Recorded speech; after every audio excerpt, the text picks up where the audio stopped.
Magandang araw mga idol. Ngayong araw pong ito ay tuturuan ko kayo kung paano kayo makagawa ng inyong Google Mail or Gmail sa mabilisang paraan na hindi nyo na kailangang maglagay ng cellphone number. So simulan na natin mga idol. Ang una natin gagawin, punta tayo sa Google. Ayan. Type natin Google. Ayan. At pagkatapos ay i-type natin yung Gmail.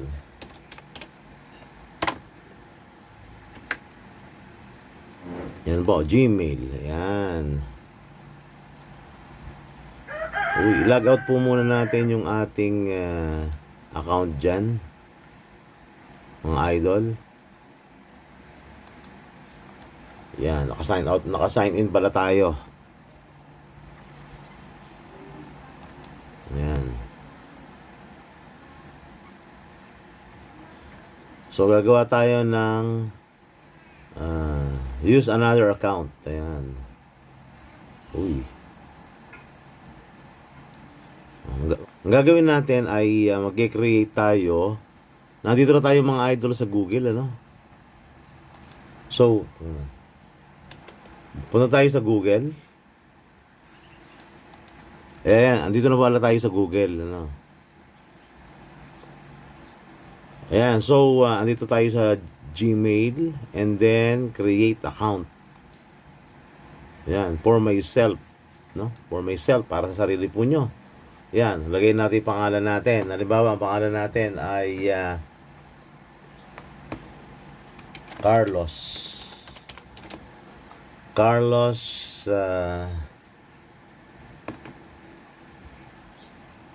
Carlos Corpus. Yan. Capital natin, capital letter. Corpus. Kunyari, yun po yung ating name. Ano? So, meron ng suggested username si Gmail dito. No? Si Google, meron na siyang suggested name. Pero pwede natin baguhin yan kung gusto natin. Gawin nating Carlos Corpus 2001. Ayan. Carlos Corpus 2001 at gmail.com. Pwede, no? Ayun. So, maglalagay tayo ng password. Siyempre, lagay tayo ng password na dapat natatandaan natin.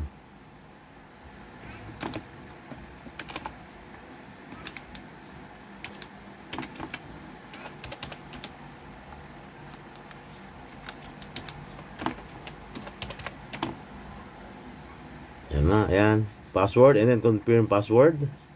Then next.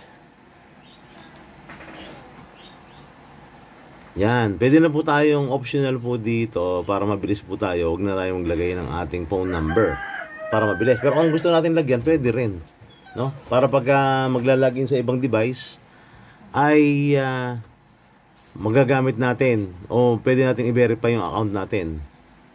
Magkakaroon ng security yung ating Gmail para kung may gagamit o may mga hack, magno-notify sa atin. Ayan.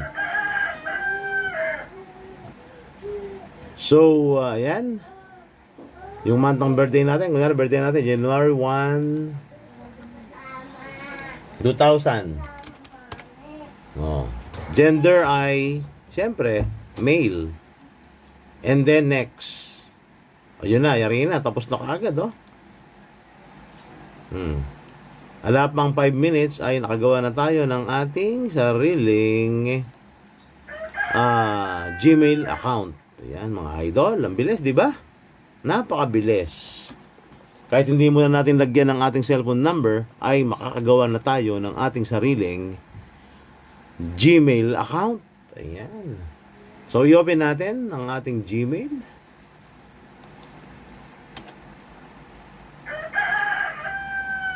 Ayan, Gmail.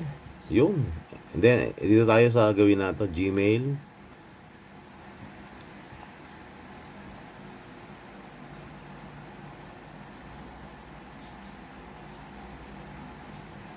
So yan, medyo may kabagalan po ang internet mga lodi. Yan, ikot-ikot po siya. Ayan. Ayun ang mga kaibigan, no? I-open natin yan, yung ating, our first Gmail sa ginawa nating account. Ayan na siya. I-open natin. Yan, no? Hi Carlos, welcome to Google. Your new account comes with access to Google products, apps, and services. Here are few tips to get you started. Ayan. Yes, keep me updated. Ayan. Ayan, no? Ayos na. Okay na po tayo. Meron na tayong Gmail account. So magagamit natin yung ating Gmail sa halimbawa sa YouTube. Kasi ang Gmail, ang Google ay magkakasama yan, no?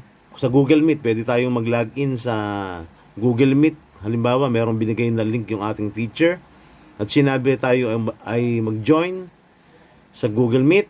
Mag-install lang tayo ng ating mag-install lang tayo ng app sa Play Store ng Google Meet, and then login natin yung ating Gmail account na ginawa, ay makakapasok na tayo sa ating online class sa ating mga teacher. Yan. Hindi po ba mga idol? So napakadali lang po na gumawa ng ating Gmail account na hindi na natin kailangan lagyan ng cellphone number. Pero kung gusto po natin lagyan, nasa atin po yun. So ang tinuro ko po dito ay yung pinakamabilis na paraan kung paano natin paano po tayo makakagawa ng ating Gmail account. Ayan, maraming salamat mga idol. God bless po, at sana po ay nakatulong ang ating pong munting bidyong ito sa ating mga idol dyan, sa ating mga lodi dyan na mga kaibigan. Ayan. So kung hindi po kayo subscribe kay Master Pogi, mag-subscribe na po kayo. At i-click nyo din po ang notification bell para ma-update kayo sa mga bagong bidyong i-upload ko. Hanggang sa susunod po mga video, God bless po sa inyong lahat. Keep safe everyone.